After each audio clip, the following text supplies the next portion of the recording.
Welcome to Voices of the Wild Earth, a new podcast series from the Idaho Mythweaver. I'm Jane Fritz. Back in 1990, I produced a series for public radio called Keepers of the Earth. It included the stories of Nez Perce elders, those that are shared from generation to generation. Timeless stories about how to care for the planet and one another. Such stories are meant to be heard again and again. So let's listen again now. Hello, my name is Janette Weaskus, and I'm an enrolled member of the Nez Perce tribe, or Nimipu. I used to work for the tribal radio station KIYE, and my show was called Titwa at that time, which means story time. This podcast for the Idaho Mythweavers, Voices of the Wild Earth, focuses on the natural world with topics about trees, wolves, and salmon, and its archive of indigenous oral histories. My contribution to the series is to share a story that fascinates many of the tribal elders that I have known over the decades and continues to be their favorite. This story is called Coyote Breaks the Fish Dam and is also known as How Coyote Freed the Salmon. First, I will talk a little about what Coyote means to the Nez Perce people. He is one of the Creator's eldest children and was put on the earth to help human beings who are the Creator's youngest children. This relationship mirrors the tribal kinship way of how the elder siblings teach and help their younger siblings. Coyote continues to be a good big brother to us through the pantheon of Nez Perce tales, where he taught everything good and bad that a person would encounter in everyday village life.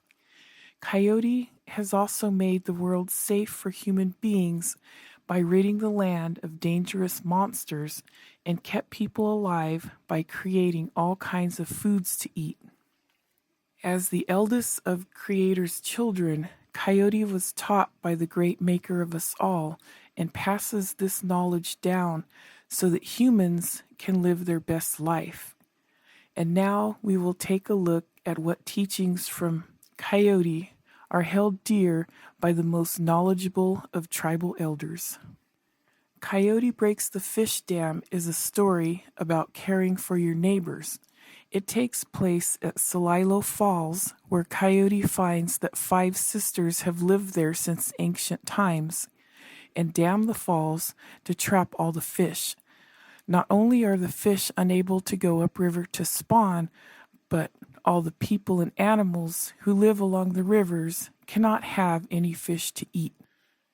The sisters killed anyone who came near the dam and had never let a single fish out. Coyote watched the sisters for a few days before making a plan to trick them into taking him into their lodge. He turned himself into a baby that was so cute that they could not resist it, except for the youngest sister, who clearly saw it was Coyote.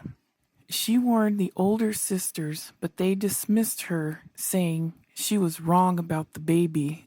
When Coyote got close enough to the dam, he broke it down and set the salmon free. Now we will hear the late Nez Perce elder, Mari Waters, tell the story of how Coyote broke the fish dam.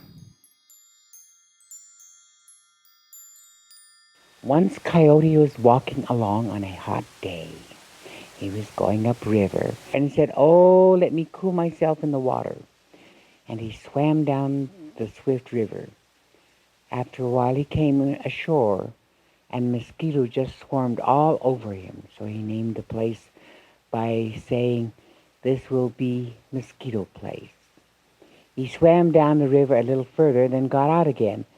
"Oh, this is a nice sunny slope. They will call this place Ilakat Bitkinika, the sunny slope." He kept a little farther until he came to a waterfall near where the Wasco people lived. 5 maidens had dwelt there from ancient times. This was the place where the great dam kept the fish from passing up the stream. Then suddenly he saw a maiden.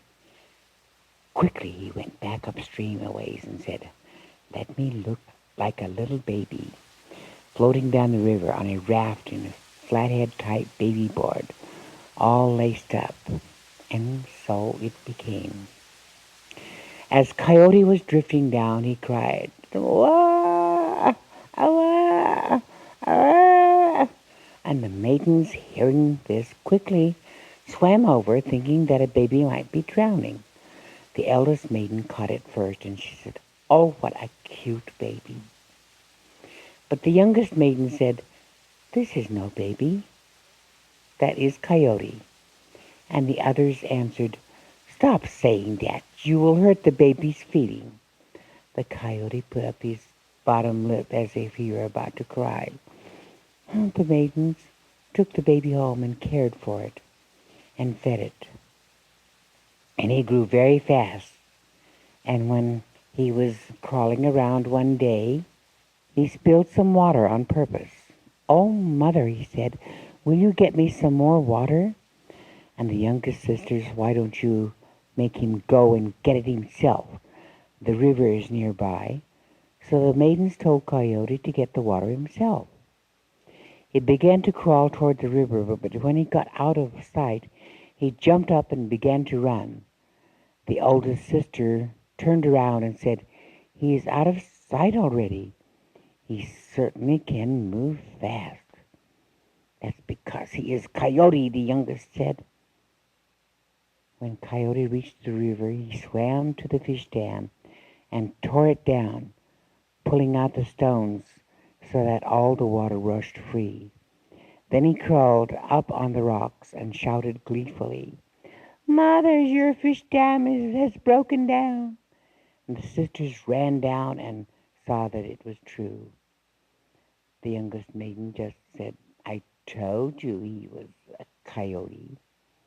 And Coyote said, "You have kept all the people from having salmon for such a long time by keeping them from going upstream. Now the people will be happy because they will get salmon. Now salmon will go straight upriver and spawn." This is how Celilo, Oregon, came to be, where the Wasco people are today, because Coyote tore down those fish dams. Like many Nez Perce tales, Mari's story describes the origin of a local rock formation, with characters interacting with the environment to imbibe knowledge to the listener. This particular story is how Coyote teaches the listener to take action. He took steps to free the salmon from captivity, and in doing so, helped the salmon so they could go spawn. Coyote let everyone have salmon instead of just the sisters who were keeping it all for themselves. The late Nez Perce elder, Al Slickpoo Sr., leaves those listening to him tell the same story with the motives with which Coyote was operating. So the moral of the story was that the salmon was intended to be shared by all people and not just any one tribe or any one group. That it should be shared by everyone, and this was the reason why the coyote had broken the dam. He felt that the people should share in what Mother Nature had to provide for us. Now you know how Coyote went to a great deal of trouble to break down the fish dam long ago and create Celilo Falls so that all the people and animals could have salmon. In 1957, the Army Corps of Engineers, together with Bonneville Power Administration, rebuilt what Coyote tore down with the construction of the Dalles Dam. On that day in March, thousands of people from all the tribes who fished there gathered to watch as Celilo Falls went underwater. What does Coyote think of these new 5 sisters who put up a dam so they could sell electricity to all the people? He may say something like, "If you are starving, you can't eat electricity, but you can eat the salmon I gave to everyone." The late Nez Perce elder, Rick Ellenwood, summed up the feelings of that generation who fished the falls and then saw it flooded by the dam. It was very disappointing to see when the dam inundated Celilo Falls. It was just like losing something that was really valuable and great. Like losing a close friend. You kind of felt really downtrodden and just lost. But now what are we going to do? It was kind of, well, it wasn't only just to catch fish. It was a gathering of many people, and we had a lot of friends, and we'd visit, and we had dances down there. We had feasts, dances, get together, all these tribes, and it was fun. And that was gone, and the fish was gone. Sure, they give us all kinds of money. They said you're going to get several $1 million, and it was doled out. And I still don't think we ever got paid enough to even take away the heartbreak and the fish and things that we're now fighting over. It never has compensated that void in my life. It's still empty. And that's just the way I still feel about it. Money never has done me justice. It's gone. Salmon would still be here as far as that goes. But now we're destroying that too. So I just feel that Celilo was something that we all lost, all the Native Americans Northwest. We lost something all together. Like I say, a close friend. Not only did Coyote provide salmon to all the tribes who fished there, but a close friend as well. Now take care of yourselves and be sure to watch for the upcoming Voices of the Earth podcast, People of the Salmon. Qatsi out ya. Thanks for listening. I'm Janette Weaskus. Voices of the Wild Earth podcast are produced by me, Jane Fritz, and production assistant Justin Lantrip for the Idaho Mythweaver. Special thanks to storyteller and Nez Perce producer Janette Weaskus. Funding for this series comes from the Idaho Humanities Council and the National Endowment for the Humanities as part of the American Rescue Plan Act of 2021. Join us again at mythweaver.org.